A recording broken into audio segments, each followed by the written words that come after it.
for that matter, no sacred human text represents us correctly. There are several families, and the family to which I belong has 8 siblings, including Gregory and myself. Sir Gregory is your brother? Yes, what can I say? You can't choose your family. But it is very difficult to know exactly how many of us there are because a large number of our kind remain hidden or never reveal themselves even to us. You're the devil incarnate. The devil? I'm not saying that all Judeo-Christian folklore hasn't served us, but the truth is, of course, something quite different. Please, don't look at us through the primitive prism of religions. I am not hiding any horns or goat's feet, Louis. I have no tail.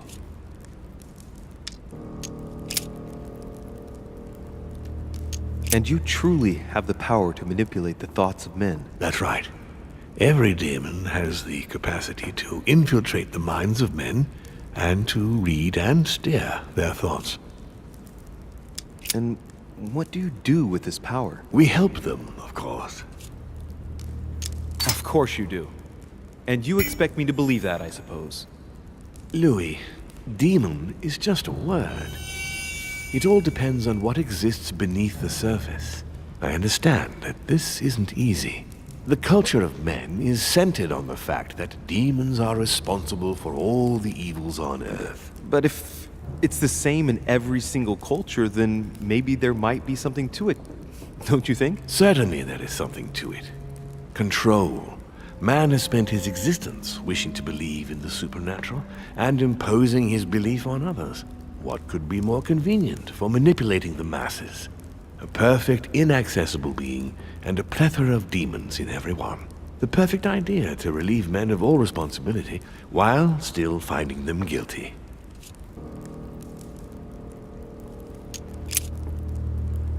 Continue. Louis, it's time you opened your eyes. Come. You'll soon see. After you.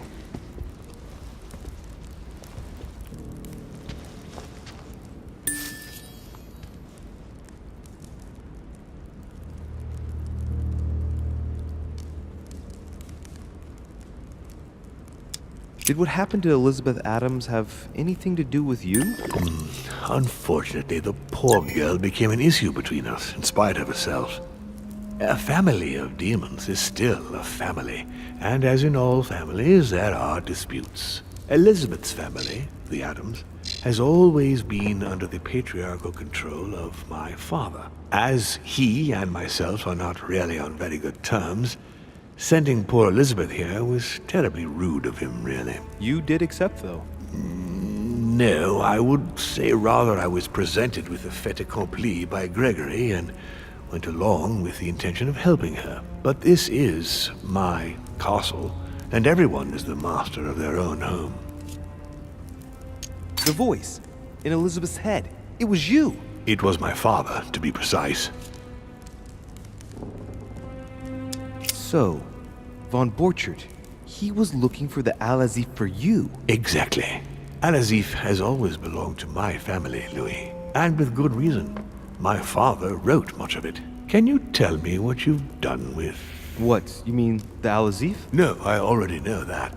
Sarah came here with it and got rid of it. I was thinking of von Borchert. He isn't essential, but he is a trusted person. About him, how can I put this? I see. Well, he jumped me. It was him or me. You don't need to justify yourself, Louis. Don't worry. If you could manipulate us mentally, what's the point of all the theatrics of the conference? You must suspect that we asked ourselves that very same question. For many centuries, we didn't organize any conferences, and most of the time, it ended in civil war between demons. Many of us were killed during this period. The idea of organizing conferences was the answer to everything, the interest being to erect some rules among ourselves. Our family first divided up all the principal countries of the world. Now, whenever one of us wanted to propose a major change between these countries, they summon the demon in question and initiate a conference. The demon that initiates the proposition doesn't have to give notification of the subject of the conference beforehand. Consequently, we participate along with our best assets. Once the humans are brought together, the conference begins, but we are forbidden to use our talents to influence the participants. The first meeting is held in order to expose the subject to all the participants, followed by several days of reflection, during which we are allowed to be persuasive but not to impose our will. A second meeting closes the conference with a final vote. So, for you it's a game, isn't it? I understand your remark, but after living several centuries, you stand back and enjoy what reflection and pleasure you can. I hope I've answered all your questions, Louis. Come, I've something to show you. There is one question that remains to be answered. Why me? Why tell me all of this? Oh, haven't you guessed yet? I mean, it's obvious you want me on your side, but that doesn't explain why you're telling me all these truths. Louis, this conference is indeed of capital importance to me. And yes, I want you on my side. But that's not the main reason that compels me to confide in you. What is it then? Look, we are of the gods, Louis. Always have been. You, as much as me, you are one of us, Louis. You too are a demon. Are you serious? You know it. Deep down inside, you know I am telling you the truth. Where do you think that natural, charismatic presence comes from? Your talent must already have manifested itself somehow. Have you ever had any visions? No. Stop it. It's absurd. Have you never found yourself suddenly inside someone else's body without knowing why? No. Whilst asleep, maybe? That's how it often happens the first time. Your spirit wanders unconsciously. My mother can't have lied to me about that. It's true. Your real mother would never have lied to you. What do you mean? Louis, I would rather you found this out from her own lips, but it's important that you know. Sarah is not your mother. What? I'm sorry you had to find out this way, Louis. But you must know the truth before you commit an irreparable act. No, no, it's not possible. You are my son.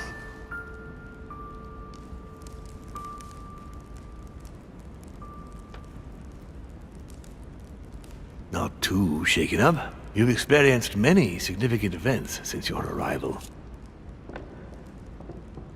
You can say that again. For now, I think you ought to find Sarah, my son.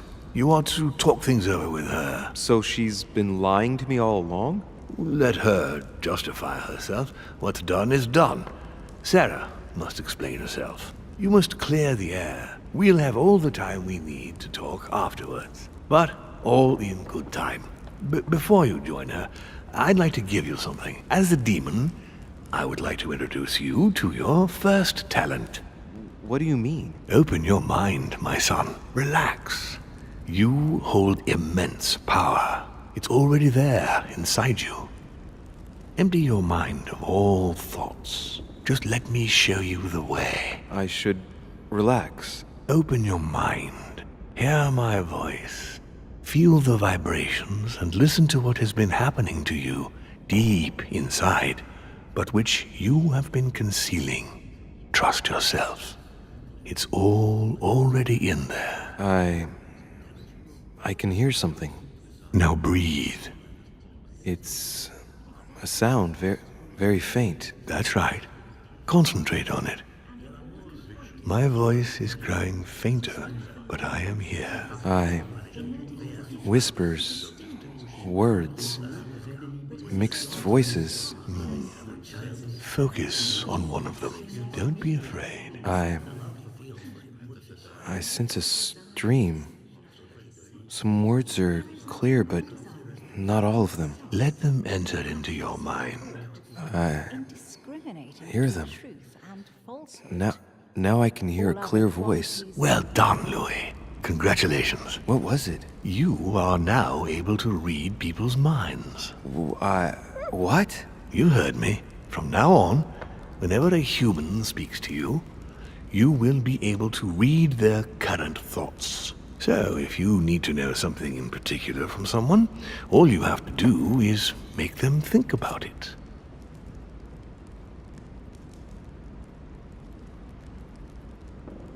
But it'd be a violation of their most intimate thoughts, wouldn't it? To begin with, there's nothing obliging you to do it.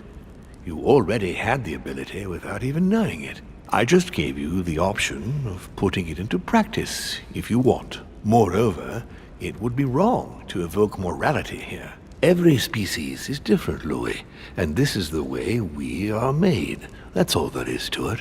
You are free to use this talent or not. And what's more, it will be up to you to decide what to do with the thoughts you read. That is where the values of right and wrong do come into play. There are also a few rules you need to know that govern this talent when used between ourselves. You can read the thoughts of demons as well as of humans. But be careful. A demon more experienced than yourselves will know that you are spying and will often react quite violently. It's considered bad form to play around the psyche of another demon. It's a question of courtesy. But let's be clear. What is most considered bad form is getting caught. So I would advise against trying to read the thoughts of Gregory, for example. Home? Yes, the old grump is touchy and rather a stickler about the conventions. On that note, go and see Sarah, Louis. Otherwise, she might leave without you. We'll continue this discussion later if you want. Just join me in my study when you've finished. Let's see what Mortimer's thinking about. He is thinking he might not have been clear enough with you. When I told you not to try to read into Gregory or our experienced demons, it also applied to me, of course. You can hear me think? Of course I can. I can sense you. For the moment, your mind shines like 1,000 lights because you haven't yet mastered the art of concealment from the psyches of others. So, I give you a weapon, and the first thing you do is try to shoot me with it?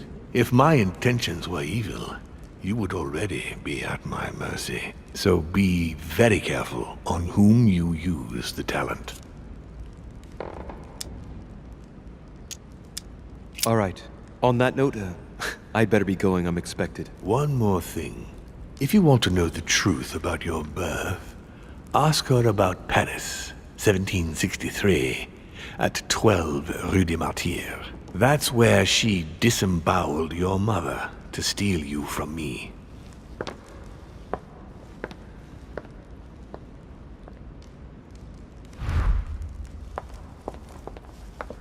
It's not that I regret all these discussions, but I must hurry to the wharf.